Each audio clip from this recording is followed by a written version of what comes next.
Hello everyone! Good morning! So ako ipailala sa inyo ang adjustable dumbbell and barbell set, 10 to 40 kg detachable weights for home workout. Ano ako ang ginagamit guys para sa akong glutes, sa akong abs and everything. Wala pa ko naka-order ato mga barbell so pwede rin siya kay ma-detach dito. So kanya akong ipakita sa inyo ha, matanggal-tanggal ni, naan siya pilianan, 40 kg gining na-deliver sa ako. Anong 40 kg siya kay naitag 3 kg plus 2.5 kg niya na apoy 2 kg, i-plus ni mo na tanan, mauna na siya 2.5. Kung pilahin mo ibutang sa kilid, mapod sa pikas-pikas both sides. So, ako siyang gitanggal, ina siya pagtanggal, gabi siya kaayo ka, ligon, dili siya matanggal no, dili siya basta-basta kay mugiot man na siya din ha. Imura na siyang giot ang screw.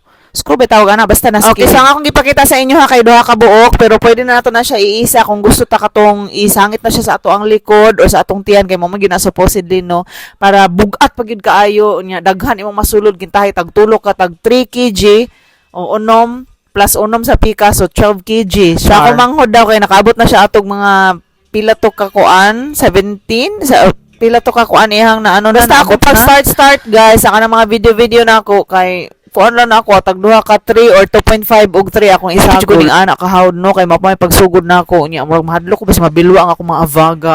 Pero grabe effective gyud siya as in. Makita na ko sa akong self nga murag ni gamay na tanaw na kong tiyan kay ni dako na taraw kong lubot. Pero bitaw consistency is the key sa isa ka semana, alternate na ako'y rest og na ako'y inani nga adlaw or walking day namo sa akong husband. Kay pag mag-ulan man gud diri sa mo, di jud mi kagawas mo nang na ako'y inani sa balay, apil na ang punching bag kay para sa ato ang mga paningot pa no? Kung payat ka unya ka man wala ka ga-exercise, mas lupig ka atong medyo chubby pero naga-exercise siya, mas taas to siya life. Oy, kadlok ba? Pero bitaw guys, nara gyud na sa ato ano kay ako apoy jud kaayo siya as in mangurog ako ang mga kaunuran pero ako yun siyang gina-try kay gusto ko nga strong ko at the same time tone so nasa feeling ani siya sa orange siya pero napo ni siya diri so i-check lang ang link sa baba.